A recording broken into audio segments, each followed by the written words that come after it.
मैं हूं अभिषेक कुमार। तो पिछले वीडियो में हम लोग बॉटनी के क्वेश्चन कर रहे थे जिसका चैप्टर का नाम था प्लांट ग्रोथ एंड डेवलपमेंट। तो पिछले वीडियो में हम 10 क्वेश्चन कर चुके थे और इस वीडियो में हम उसके आगे से क्वेश्चन करने वाले हैं। तो जो 11th नंबर क्वेश्चन है वो कह रहा है क्या IAA और IBA और NAA जैसे संश्लेषित पादप हार्मोन के अनुप्रयोग को निम्नलिखित के रूप में वर्णित किया गया है। तो इसका राइट आंसर क्या हो जाएगा? कह रहा है कि ऑप्शन फर्स्ट, कटाई से पहले प्रारंभिक फल गिरने से रोकते हैं और अनिषेक जनित फल का उत्पादन करने के लिए उपयोग किया जाता है। ये तो सही लग रहा है। हाँ, तो इसका राइट आंसर क्या हो जाएगा? ए। अब नेक्स्ट क्वेश्चन देखते हैं क्या कर रहा है। नेक्स्ट क्वेश्चन कह रहा है कि N6 परफ्यूराइल इम्यूनो प्यूरिन और काइनेटिन डैश के व्युत्पन्न है। तो इसका राइट आंसर क्या हो जाएगा? एडेनिन। जो काइनेटिन जो होता है एडेनिन का व्युत्पन्न होता है। तो इसका राइट आंसर क्या हो जाएगा? 2।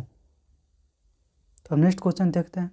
करें कि एब्सिसिक अम्ल और ABA डैश के व्युत्पन्न है। तो जो एब्सिसिक एसिड होता है कैरोटीनॉइड्स का व्युत्पन्न होता है। इसका राइट आंसर क्या हो जाएगा? 3।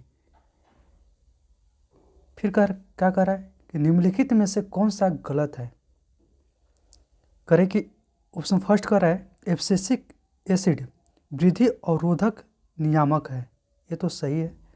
गलत पूछ रहा है तो ये तो सही है। ऑप्शन सेकंड देखते हैं। करके इथिलीन किसी भी समूह अवरोधक और सक्रियता के अनुकूल हो सकता है। यह भी सही है। करके ऑक्सिन जिबेरलिन्स और साइटोकाइनिन पादप उनायक है।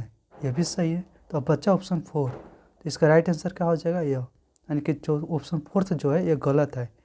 ठीक। 15 नंबर क्वेश्चन क्या कर रहा है? करके PGRS की खोज हुई।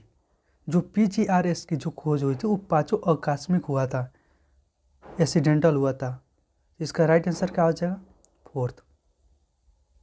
फिर क्या कर रहा है? प्रकाश अनुवर्तन का सबसे पहले डच द्वारा अध्ययन किया गया था। तो फोटोट्रोपिज्म चार्ल्स डार्विन और उनके पुत्र फ्रांसिस डार्विन के द्वारा किया गया था। इसका राइट आंसर क्या हो जाएगा? 1। नेक्स्ट क्वेश्चन देखते हैं। करें कि डैश चारणीय प्रवाह का स्थल है जो संपूर्ण डैश के झुकने का कारण है। तो फोटोटोरिज्म के बारे में कह रहा है। तो इसका राइट आंसर क्या हो जाएगा? प्रांकुर-जोल। नेक्स्ट क्वेश्चन देखते हैं। करके के साथ गन्ने की फसल में जिबेरलिन्स का छिड़काव करने से तने की लंबाई बढ़ जाती है और लंबाई डैश तक बढ़ जाती है। तो हम जानते हैं कि जिबेरलिन्स का जब भी छिड़काव करेंगे तो 20 टन प्रति एकड़ की उपज क्या होती है? बढ़ जाती है। तो इसका राइट आंसर क्या हो जाएगा? 2nd। करें कि 1960 ईस्वी के दशक के मध्य के दौरान निम्नलिखित में से किस PGR का शुद्धिकरण और इसका रासायनिक स्वरूप प्रस्तुत किया गया था? तो इसका राइट आंसर हो जाएगा 1960 ईस्वी के दशक में कर रहा है तो एब्सिसिक एसिड हो जाएगा।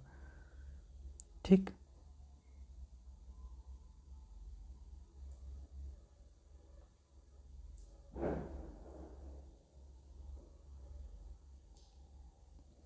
बीस नंबर कह रहा है निम्नलिखित में से सम्मिलित कि सभी प्राकृतिक और कृत्रिम यौगिकों के लिए निम्नलिखित में से किस शब्द का उपयोग किया जाता है?